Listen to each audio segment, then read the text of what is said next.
Cua, and this is Mugshots Now, a modern digital Filipino media platform. Watch life from a new perspective, bringing a new flavor of fun, a new revolution of entertainment, giving you our best shot. As the expert, health is a state of body, wellness is a state of being by Jay Stanford. Mga kamugshots, welcome to MugPahaba ng Buhay every Tuesday at 6 p.m. Ang episode natin today ay tungkol sa digital eye strain. Ang makakasama natin ngayon ay si Dr. Nikki Espiritu-Fernandez na isang Retina Specialist. Siya ay isang Ophthalmologist na may subspecialty sa retina at siya ay affiliated sa American Eye. Hi, Nikki! Hi, Emy! Would you like to say hi to our viewers? Hello, everyone watching! Okay. So, ngayon, it's lockdown again and syempre, most of the people are just at home watching TV kasi wala na rin tayong magawa ng entertainment. So, we have a few questions about the health of our eyes. So, Doc Nikki, ano ba ang digital eye strain? Okay, so digital eye strain is a group of eye and vision-related problems that result from prolonged computer, cell phone, tablet, TV, or cell phone use. No, so another name that it's called is computer vision syndrome. So actually, it's a relatively recent phenomenon. No, before kasi there was simply eye strain and which was eye and vision problems caused by prolonged eye use. No, so for example, people who like to read a lot of books or novels. No, students like medical students, law students, those that needed to study for long periods of time. So that was like those were the people that had eye strain. So now, because of the abundance and general acceptance of digital devices, no, we have this thing that's now called specifically digital eye strain. So just like a little trivia, they say in the US, the average person spends about 7 hours a day on their smartphone, no? So this doesn't include pa other devices like computers, television, no? But who knows, 'di ba, baka mas matagal pa yung screen time ng mga Pinoy since they say mga addict daw tayo sa social media and gaming, no? So anyway, nowadays pa, screen time has dramatically increased since the start of the pandemic, no? People need to work from home, so they spend their days in front of the computer, attending online meetings, doing their work on the computer. And then students have resorted to remote learning, so they too spend several hours in front of a screen. So anyway, with so much screen time in a day, it's really no wonder that more and more people are getting this digital eye strain. Yeah, I think siguro ngayon like 80% of your waking hours you're just in front of your computer, attending mga online meetings. Kaso parang how would you know kung parang you're just really tired from the meeting or is it because of the eye strain? There are certain symptoms that we know or you can attribute to eye strains. Yeah, I'm just showing this image. It's an infographic. Okay, so these are some of the more common eye strain symptoms. No, so a lot of people will complain of headaches. No, pain or discomfort sa eye, like itching, burning, dryness. No, some will have a bit of light sensitivity.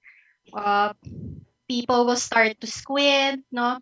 And also yung eye twitching, so parang mukhang may spasm yung eyelid. So some of these are the more common symptoms of eye strain. I see. So, syempre now na ang daming online meeting, hindi mo na maintindihan kung yung headache mo ay dahil sa kaka-meeting or sa eye strain. Parang how will you know kung yung headache mo is from the eye strain or from something else? In reality naman talaga madaming possible causes for headache, 'di ba? Like I said earlier, no, digital eye strain or eye strain in general is associated with prolonged eye use, no, or prolonged eye use in front of some digital device. So, yun talaga yung trigger, yung matagal mo nang ginamit yung mata mo, matagal ka na nakaharap sa computer, sa TV, sa cellphone, and then that's when you feel the headache or the other symptoms. So, yun yung headache associated with eye strain. But for example, another type of headache is migraine, di ba? So, migraine is a more intense or severe type of headache.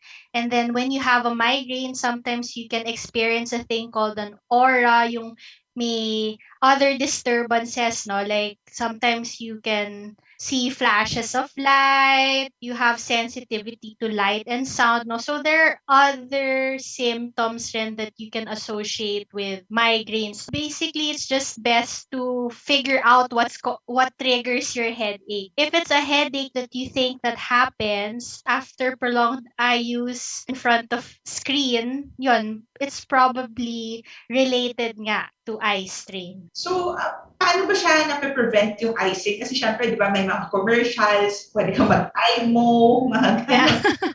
I don't really know. How do you prevent? Kasi syempre, sometimes you cannot really not do the online meeting. Yeah. Diba? So, how do you prevent the eye strain? There are several techniques that we can do to help prevent eye strain. No? And then I'm going to flash another infographic, okay? There are some tips that we can do to prevent eye strain. So since digital eye strain is really related to screen time. No? So for one, no, proper posture is needed. No? So basically, we're just trying to control the environment, control factors that might aggravate your eye strain. So proper posture is needed. So you need to make sure that your computer is relatively eye level and you're seated properly, no? Hindi naka-slouch, no? And then you also want the device to be not too close to your face, no? So ideally, it should be about 18 to 24 inches away from your eyes. Generally speaking, kasi the closer an object is to your eye, the more strain it causes. So 18 to 24 inches or about more or less about 2 feet is a good distance, okay? Um, you also might want to increase the font size, okay? So you can, well, sa cellphone naman, for example, di ba, you can adjust the font size to a comfortable size for you, no? And then also adjust screen brightness to what's comfortable for you, not too bright, not too dark, okay? So other things that we can do, no, there's this thing called 20-20-20 rule. So the 20-20-20 rule is ideally you rest your eyes for at least 20 seconds every 20 minutes by looking something 20 feet away. So basically, the idea behind this is dapat regular periodic eye rest. And your eye rest is focusing on something sa malayo kasi your screen kasi or your device is something that's close to your face, no?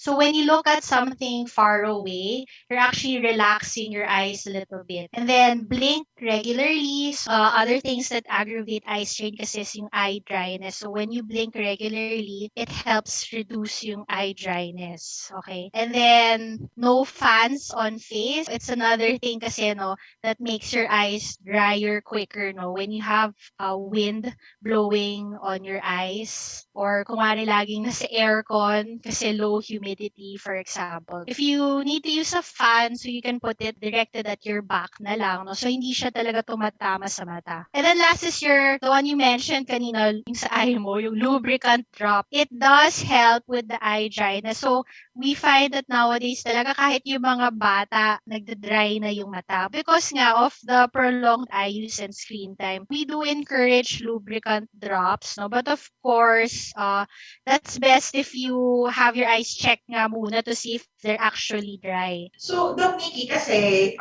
start ng pandemic na to, sobrang daming kino-commercial about protecting mga filter or mga eyeglasses to protect from blue light. Ganun. Ano ba yung blue light? And ano ba yung, and can it really cause eye strain? There are different types of light. So they say that blue light is the light that emanates from your devices, no? So in computer screens, cell phone screens, etc. In reality, although despite all the marketing, okay, blue light actually doesn't really cause harm to the eyes. Okay, so yung sabihin mo, nakaka-damage yung blue light sa mata, yung blue light, no? But in reality, wala namang studies that really show evidence that it does any harm to the eye. In the same way that there's no evidence saying that it will cause you eye strain, the blue light in itself. The next question is, will anti-blue light glasses improve eye health or improve sleep? The answer is no then, because there's no really evidence that shows that blue light causes harm. Having those glasses with the blue light protection or the blue light filter, no, there's really no proof that shows that it will improve your eye health or decrease eye strain, no, or improve your sleep. So for example, what will help improve the sleep is that, generally speaking, decreasing your screen time right before bed. So for example, if you have those special glasses but you're still on your cell phone right before you go to bed, that's not going to help. So yun. So generally, what ophthalmologists will recommend still is to limit the amount of screen time, especially the screen time at night, and then the periodic breaks from the screen, and yun nga, decreasing the brightness. And of course, it's hard to do now. We'd actually really advocate physical activity and outdoor activity. So this actually really helps with eye strain. But yun nga, sometimes that's hard to do right now because of the pandemics. So we do the other things, no? So our next question will be what to do if your symptoms persist. So before Doc Nikki will answer the next question, we'll be right back.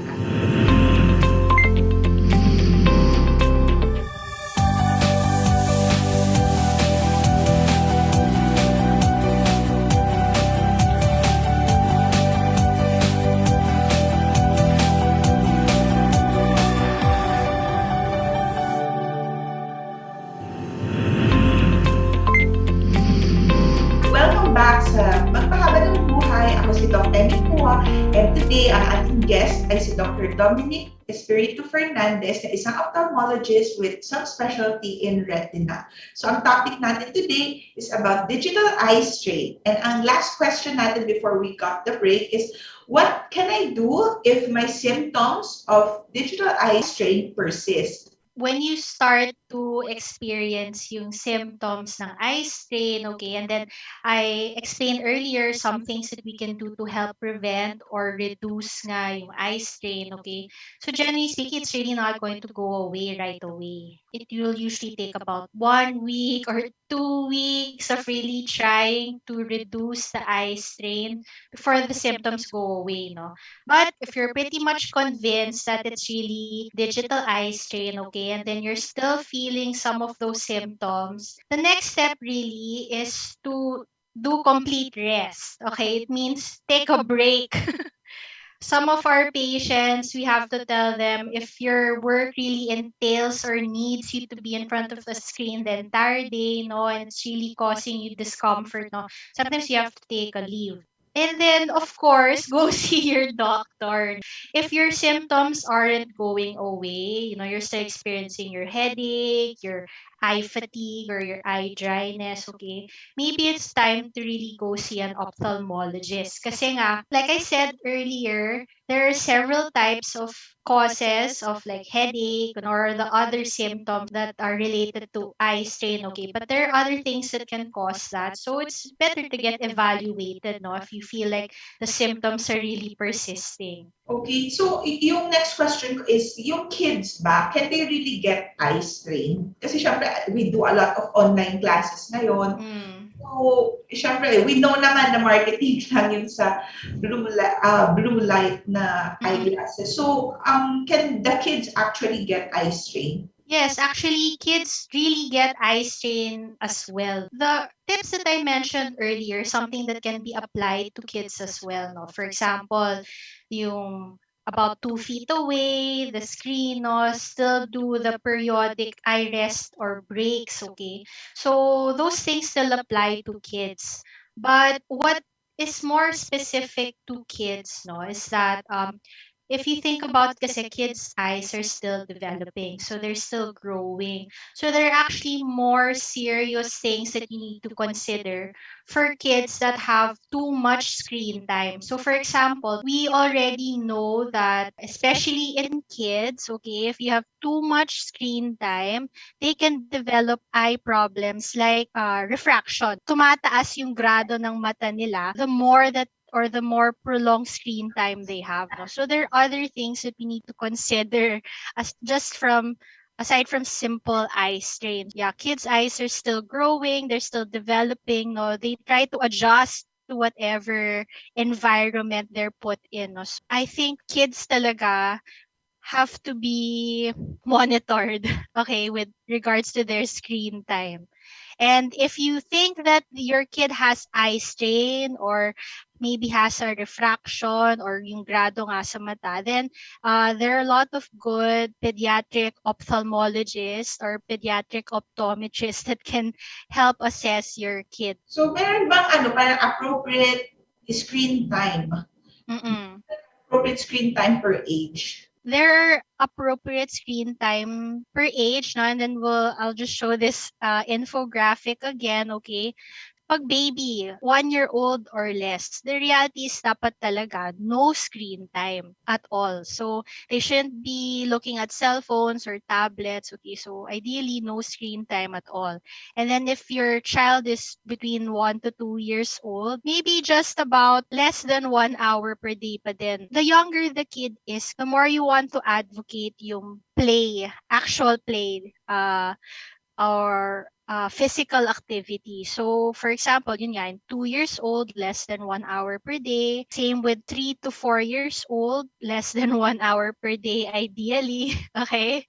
And then, for kids 5 years old can have a couple of hours additional of screen time per day but still supervised, so you still need to monitor that they're taking their breaks, they're not glued to the screen the entire day, that they still do other activities. So, kasi di ba sometimes the kids don't really say that, they have a problem. Mm. So, what are the things that you have to watch out for that will tell you na I need to bring na yung kid ko to see an ophthalmologist? Some of the symptoms in kids, because nga they're not able to verbalize yung nararamdaman nila. So sometimes the common thing that you might notice in kids is that they tend to squint. Yung parang they're trying to focus at something kasi malabo na pala, but they just keep on squinting because squinting helps the eyes focus or see. So if they're squinting, it might be a sign that they're actually having difficulty seeing something, no? If your kids keeps on bringing device or screen or an object very close to their face, it might mean nga that they're having a hard time seeing it. That's why they keep on bringing it closer and closer to their face. And then another possible sign, no, especially in kids, no, for example, if they start experiencing eye strain or eye fatigue, is they tend to rub their eyes. So those are some of the signs that maybe your child is suffering from eye strain or that they might have a refraction that needs to be corrected. If your kid is showing those symptoms, consult your local friendly pediatric ophthalmologist. Okay. Thank you so much, Doc Nikki. We really learned a lot today, and now we have a lot of questions, and we will answer it all when we come back. Special thanks to Nagit Escorel Dental Clinic,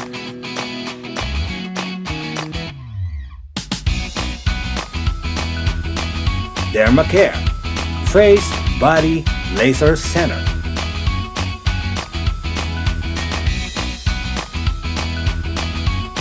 Andy Passion Eyebrow Embroidery,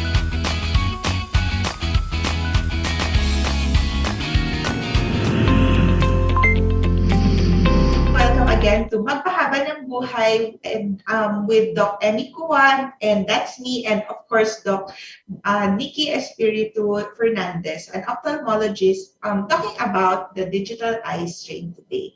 So now we're going to answer all our netizen questions. So we have mga interesting questions. Yung first ay from Lisa of Paranaque. Can COVID be transmitted through the eyes? That's a good question and a pretty common question actually. So, COVID in general, daming discussions na about that, no? Can be transmitted through fluids or yung parang sinasabing droplet. So, if you think about it in terms of the eye, yung tears ng mata, that's also a type of pwedeng maging fluid or droplet. COVID, theoretically, via tears can be transmitted, but no, all of the more recent evidence says na that it's very low risk. So it's most likely not going to be transmitted via tears or droplet. A lot of the evidence nowadays is really through yung air, no? Through inhalational. Ibig sabihin, it's transmitted via inhalational and not because of droplets or contact. So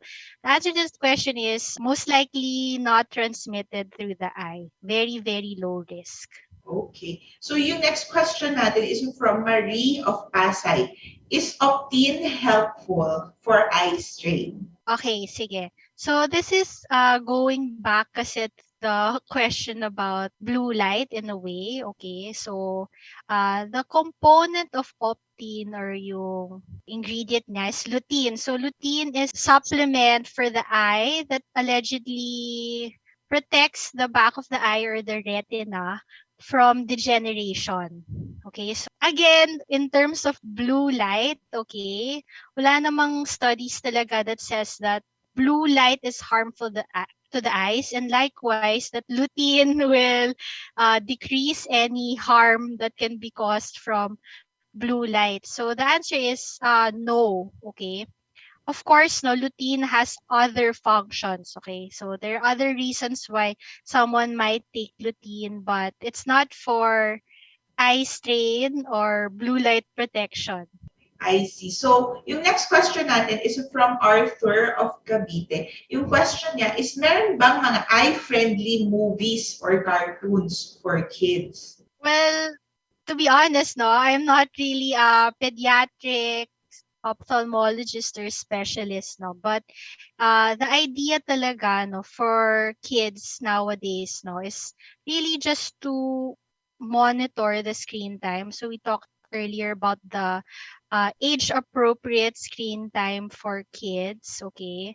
And in general, no, we still follow the rule na the further an object is from the eye of a person or a kid, no, the better. So for example, a cell phone or a tablet which needs to be held very close to the eye is actually more straining or can cause more symptoms sa mata versus something like maybe a computer which can be placed 2 feet away from you, or versus a TV screen which actually is further pa. I guess the lesser of the evils is maybe the television kasi mas malayo siya from the eyes, no? But generally nga, we still want to encourage your children to have physical activity and to have enough outdoor activity once allowed. Okay?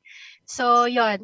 To my knowledge, walang specifically parang ophthalmology approved cartoons or ano, yun, TV shows. But yun nga, if you had to pick between a tablet and a TV, I guess better na rin yung TV kasi mas malayo.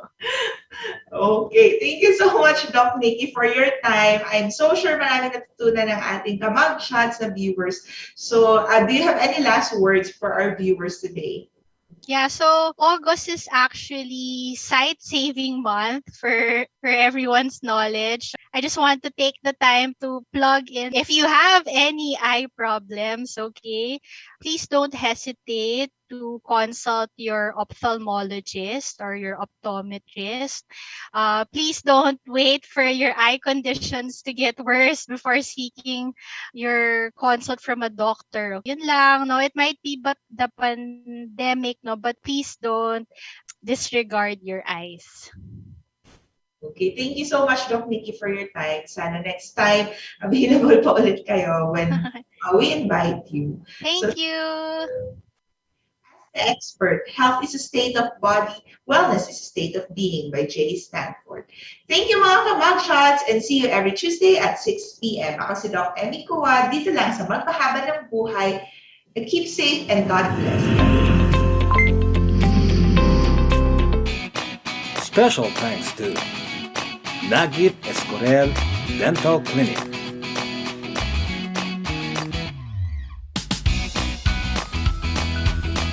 Dermacare, Face Body Laser Center,